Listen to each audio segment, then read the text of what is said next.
Hello, and welcome to Dining with Death. This episode is on my playlist, Dining with the Disappeared, where we talk about people who have vanished. We talk a little bit about their lives and the circumstances surrounding their disappearance. If you like what you see here, please hit the like button, subscribe to my channel if you'd like to support me, and you can always join my Patreon. We have a goal on Patreon of helping to raise money to donate to police departments that have cold case DNA in storage that cannot be tested because there is no money to test it. We want to help with that. Thanks for being here, and thanks for your support. I'm Stacy Lee. Let's begin. Today's episode is going to be a little different because police are quite sure they know the outcome to this disappearance. But I want to talk about this case because it highlights something that is killing so many people right now: fentanyl.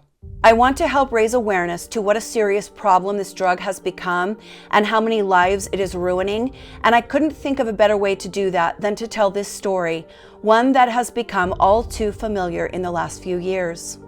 One of the things that fascinates many of us about disappearances is the fact that they occur on an ordinary day when someone is doing an ordinary task. We talk a lot here about people who wake up in the morning, go through their normal routine, and by nightfall, they've vanished off the face of the earth. No one ever starts their day with the thought, today will be the last day I'm ever at home. Today will be the last day I put my shoes on and grab my car keys and go to work. I also think disappearances fascinate us because they're frightening. I've thought long and hard about this, and I truly believe it would be easier to know a loved one was dead than it would be to have them missing, not knowing where they are or what is happening to them, if they're being mistreated, if they're crying and alone and wondering why no one has come to save them. For me personally, it's my worst nightmare, but it's something that happens to thousands and thousands of people every single year. This disappearance is one of those that really shakes people up because it happened to a woman who did something maybe she shouldn't have done, but something many people do every day, and it ended up costing her everything. Heidi Planck was a 39-year-old mother living in Los Angeles.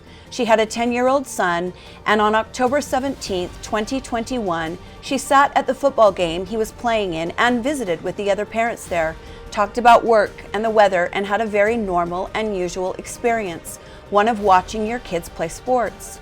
No one at the game knew that it would be the last time any of them ever saw Heidi. There is some conflicting information online about the details of Heidi's disappearance. Some reports say that just after she left the football game, people knew she was missing, and some people say it was days later. But basically what happened is that Heidi went home and took her dog for a walk. She is seen on surveillance walking her dog in the neighborhood and around her building. This building here, the Hope and Flower building in LA. Heidi's son started calling her that night, and then he called and texted the next day and the day after that, and he got quite frustrated. Heidi only had partial custody of her son, and he was very upset that his mother was not returning his calls.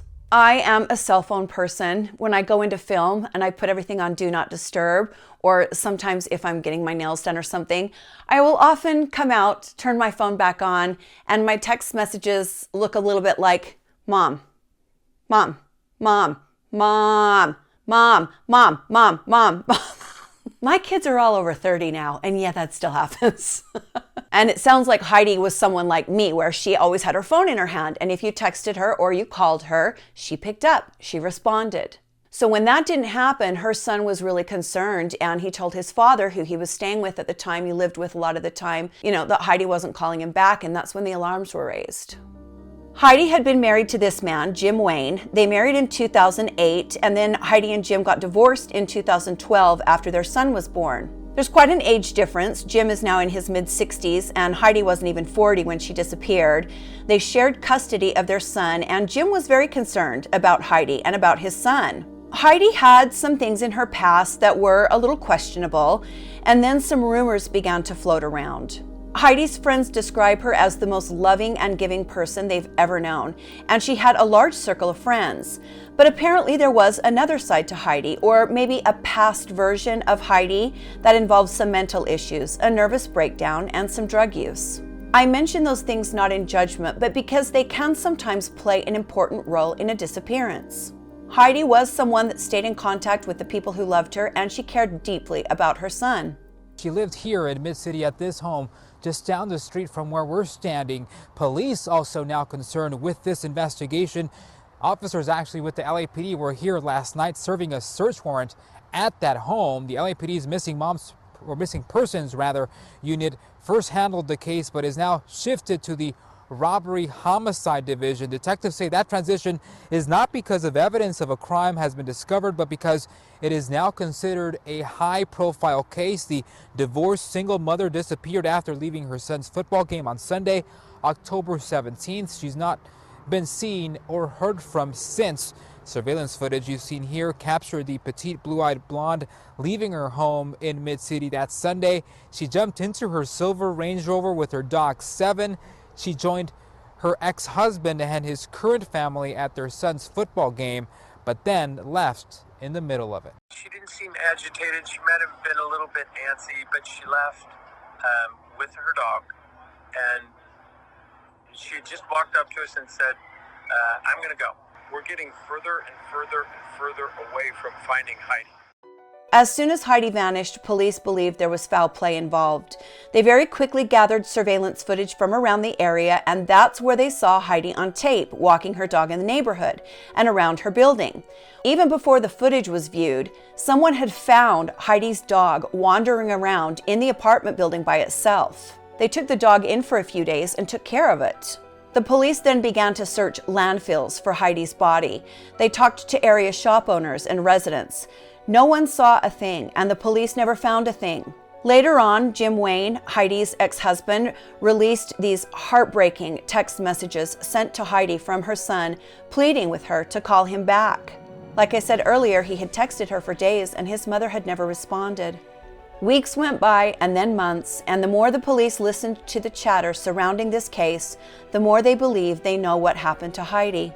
Heidi had attended a party at an apartment inside her building.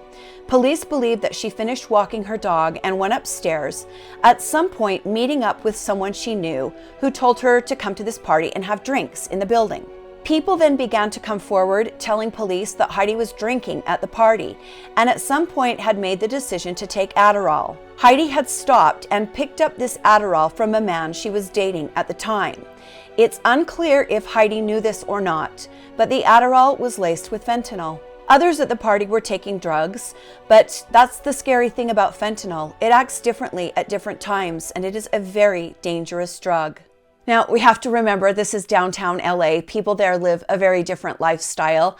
There are no wild parties going on in my complex on a Sunday night, and this was a wild party. There were cryptocurrency bros there, there were gamblers, there was a DJ with a large light system, there were strippers, there was a stripper pole.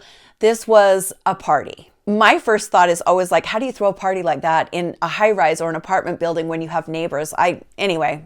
The police are able to get a little more information out of some of the people in Heidi's building, and soon they pieced together what they believe to be most of the story. Heidi was standing in the middle of the living room at this party after taking these drugs. Suddenly she collapsed.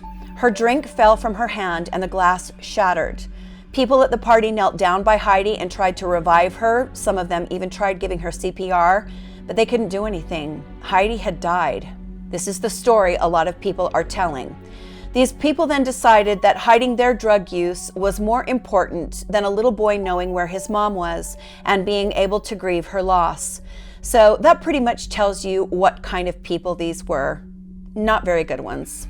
The informants told the police that it was decided among the partygoers to cover up the death and hide Heidi's body, basically dump Heidi's body, which is just such a disgusting and callous thing to do. One witness the police spoke with even said that Heidi's body was dumped down the trash chute of the building, and it got stuck on the 28th floor. This party was reportedly on the 40th floor.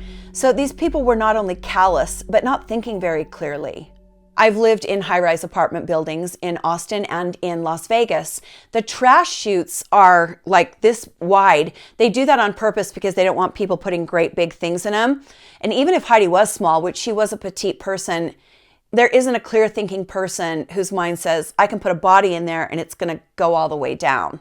That seems to be just a very clouded thinking process to me, and a very callous one at that. At the time of Heidi's disappearance, Heidi worked at an investment firm, and her boss was being investigated for a $43 million fraud scheme.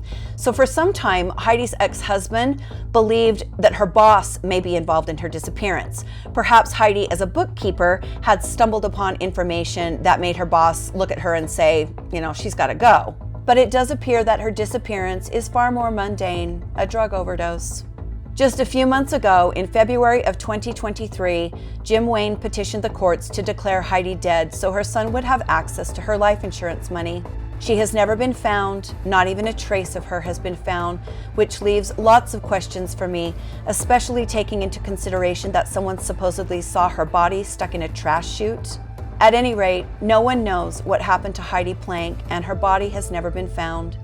The judge ruled in favor of Jim Wayne and his son and declared that Heidi died on the night of October 17th, 2021, the night of the party.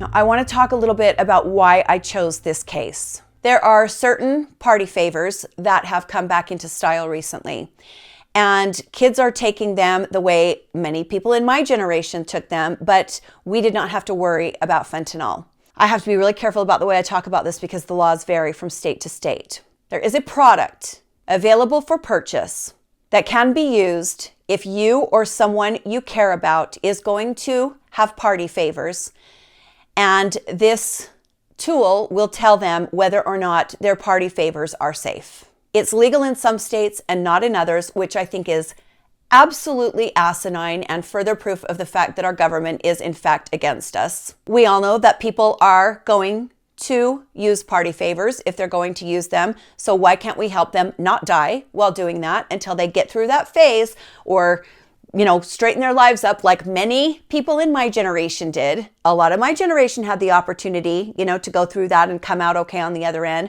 This generation should have that same opportunity. If they're going to do it, they're going to do it anyways. They might as well be alive and safer about it. But I just want to spread awareness that there is, in fact, a product. You will have to look into whether or not it is legal in your state and then make a decision based on that or not. But if you or someone you know is going to use party favors, please do it safely. We're losing a lot of people that do not deserve to die because of this epidemic.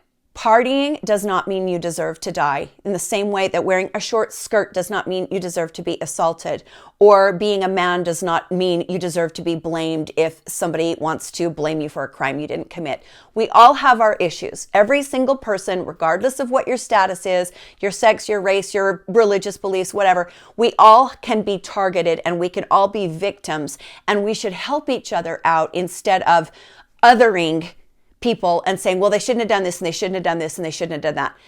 That makes us shitty human beings.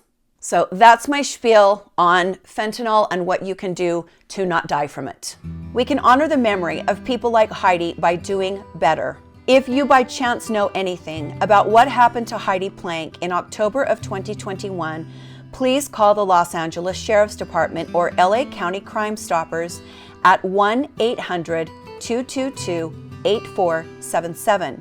You can remain anonymous, and I'm sure Heidi's friends and family would appreciate any and all information that people out there still have.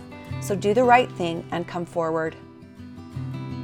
Thank you for joining me today on Dining with Death, Dining with the Disappeared.